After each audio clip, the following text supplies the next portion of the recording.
Isa sa mga sentrong usapin ngayon ay ang papel ng Commission on Audit o Commission on Audit sa pagsusuri ng paggamit ng pampublikong pondo. Ang Commission on Audit ay isang constitutional body na may tungkuling tiyakin na ang pera ng bayan ay ginagamit ng tama, naayon sa batas, at may sapat na dokumentasyon. Kapag may nakita itong problema sa isang gastusin, maaaring maglabas ng disallowance notice. Ang disallowance notice ay nangangahulugan na may nakita ang Commission on Audit na kakulangan, paglabag, o hindi pagsunod sa mga itinakdang patakaran na kailangang ipaliwanag ng kinaukulang opisyal o ahensya. Hindi ito simpleng bagay na maaaring baliwalain dahil bahagi ito ng proseso ng pagsusuri at pananagutan sa paggamit ng kaban ng bayan. Sa ganitong sitwasyon, hindi maaaring basta laktawan ang proseso at agad lamang dalhin ang usapin sa Supreme Court nang hindi muna sinusunod ang mga hakbang na itinakda ng batas. Ang mga sangkot na opisyal ay may pagkakataong magpaliwanag, magsumite ng mga dokumento, at ipakita ang kanilang panig kung bakit dapat repasuhin o baguhin ang naging desisyon ng Commission on Audit. Ngunit kung hindi sapat ang paliwanag at ebidensya, maaaring manatili ang pananagutan sa mga taong may kinalaman sa paggamit ng pondo.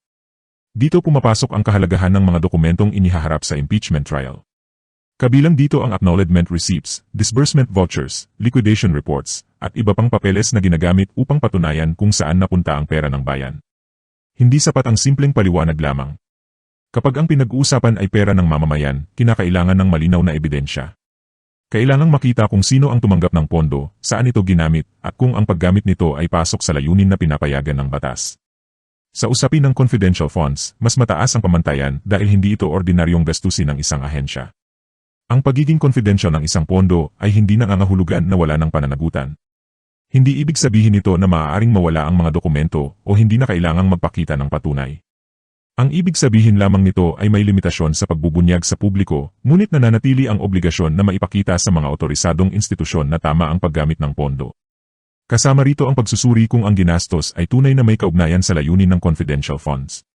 Hindi maaaring gamitin ang ganitong pondo sa mga gastusing hindi kabilang sa itinakdang layunin.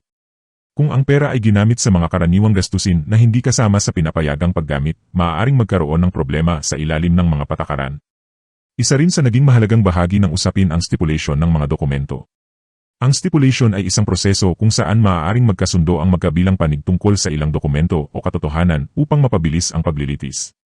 Layunin nito na maiwasan ang paulit-ulit na pagtalakay sa mga bagay na maaari namang pagkaisahan.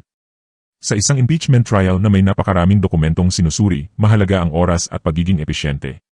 Kung bawat dokumento ay kailangang isa-isahin, ihambing, at patunayan sa loob mismo ng paglilitis, maaaring maubos ang oras na dapat sana ay ginagamit sa mas malalim na pagsusuri ng mga isyu.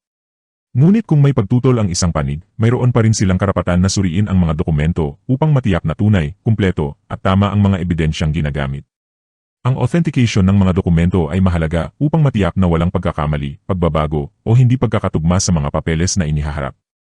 Sa usapin naman ng pananagutan, isa sa mga argumento ng depensa ay hindi naman si Vice President Sara Duterte ang mismong disbursing officer o ang direktang naglabas at gumastos ng pera. May mga itinalagang opisyal at kawani sa isang ahensya na may tungkuling magproseso ng mga dokumento, maglabas ng pondo at magsagawa ng mga transaksyon. Ngunit sa ilalim ng prinsipyo ng public accountability, ang pagiging hindi direktang naglabas ng pera ay hindi agad nangangahulugan na wala ng anumang pananagutan ang isang pinuno ng ahensya.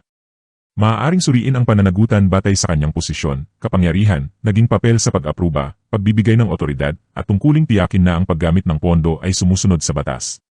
Ibig sabihin, kahit hindi siya ang Special Disbursing Officer, maaari pa ring tingnan kung nagampanan ba niya ang kanyang obligasyon bilang pinuno ng tanggapan na bantayan at tiyaking tama ang paggamit ng pondong nasa ilalim ng kanyang pamamahala. Ngunit kailangan pa ring patunayan kung may aktual na partisipasyon, kapabayaan, o paglabag bago magtakda ng pananagutan sa isang opisyal. Dahil ang usapin ay hindi lamang kung sino ang pisikal na naglabas ng pera. Ang mas malaking tanong ay kung sino ang may tungkulin, kapangyarihan, at responsibilidad upang tiyakin na ang kaban ng bayan ay ginagamit ng tama. Sa huli, ang impeachment trial ay hindi lamang tungkol sa mga dokumento o teknikalidad ng proseso. Ito ay tungkol sa prinsipyo ng accountability sa paggamit ng pera ng sambayanan. Ang bawat opisyal na humahawak ng pampublikong pondo ay may obligasyong ipakita na ito ay ginamit ng tama, malinaw, at naayon sa batas. Ang kaban ng bayan ay hindi pag-aari ng isang tao o isang tanggapan lamang. Ito ay pera ng mga Pilipino na ipinagkatiwala sa mga opisyal upang gamitin para sa kapakanan ng publiko. At kapag may mga tanong tungkol sa paggamit nito, ang sagot ay dapat manggaling sa malinaw na dokumento, sapat na ebidensya, at pananagutang naayon sa batas.